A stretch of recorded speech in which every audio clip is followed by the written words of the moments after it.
De nos jours, on dépend des instituts, des écoles bibliques pour former des serviteurs de Dieu. Nous trouvons de nos jours, aux États-Unis comme au Canada, de grands instituts bibliques. Mais des instituts bibliques ne pourront jamais par eux-mêmes faire un seul serviteur de Dieu. Ils peuvent former des prédicateurs, des docteurs en théologie qui enseignent, mais ils ne peuvent pas produire eux-mêmes de véritables serviteurs de Dieu, de ceux qui connaissent la puissance, la pensée et le plan de Dieu. C'est par la prière que le Seigneur forme ses serviteurs. Le Seigneur Jésus-Christ lui-même dut prier toute une nuit pour ses disciples, avant qu'ils puissent devenir apôtres. Ceci nous enseigne que nous devons apprendre à prier avec persévérance, avec persistance dans la victoire, à prier avec un fardeau de cœur. Regardons comment l'apôtre Paul lui-même réclamait la prière. Il n'a jamais demandé d'autre aide que la prière. Je vous exhorte, frères, par notre Seigneur Jésus-Christ et par l'amour de l'Esprit, à combattre avec moi en adressant à Dieu des prières en ma faveur, afin que je sois délivré des incrédules de la Judée et que les dons que je porte à Jérusalem soient agréés des saints, en sorte que j'arrive chez vous avec joie, si c'est la volonté de Dieu, et que je jouisse au milieu de vous de quelque repos. Romains 15, 30, 32. Nous pouvons constater dans ce passage comment Paul adressait aux chrétiens un appel très pressant à la prière. Il était un homme de Dieu qui traversa toutes sortes d'épreuves, de difficultés et de souffrances avec joie. Mais voyez à quel point il réclame la prière des croyants. Je vous exhorte, frères, par notre Seigneur Jésus-Christ. On peut remplacer le mot exhorter par je vous en supplie.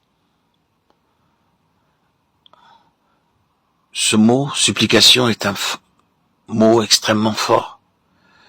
Il dit en fait je vous en supplie, je vous en conjure, priez pour moi.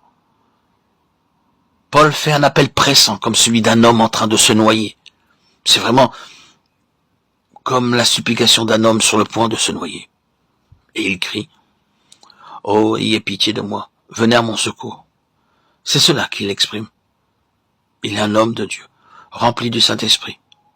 Mais il dit « Je vous implore, je vous supplie, je vous en conjure, priez pour moi ». Mais de nos jours, les serviteurs de Dieu dépendent à peine de la prière des chrétiens pour exercer leur ministère. Un jour que Jésus prit à l'écart, ayant avec lui ses disciples, il leur fit cette question. Que dit-on que je suis? Luc 9, 18. Comparez ce verset avec Matthieu 16, 14 à 17. Ils répondirent, les uns disent que tu es Jean-Baptiste, les autres Élie, les autres Jérémie, ou l'un des prophètes. Et vous, leur dit-il, que dites-vous que je suis? Simon-Pierre répondit, tu es le Christ, le Fils du Dieu vivant. Jésus, reprenant la parole, lui dit, tu es heureux, Simon, fils de Jonas, car ce ne sont pas la chair et le sang qui t'ont révélé cela, mais c'est mon Père qui est dans les cieux. Par Luc, nous apprenons qu'après avoir prié, le Seigneur pose deux questions à ses disciples. Premièrement, que disent les gens à mon sujet? Ils répondent, certains disent que tu es Jean-Baptiste, d'autres Élie, d'autres disent que tu es l'un des prophètes. Ensuite, il demande, et vous, que dites-vous que je suis? Le visage rayonnant, Simon-Pierre répond, tu es le Christ, le Fils du Dieu vivant.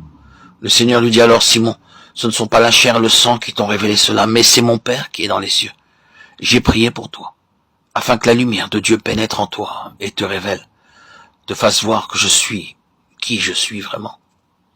Ce n'est pas en me voyant faire des miracles ou en écoutant mes sermons que tu me connais tel que je suis, mais c'est parce que j'ai prié pour toi, et mon Père t'a révélé cela. La véritable grandeur du Seigneur Jésus ne peut pas être vue par les miracles qu'il a accomplis, ou par les sermons qu'il a prêchés. Il est notre Créateur, il est le Roi des rois. Apocalypse 17, 14, 19, 16, 1 Timothée 6, 15.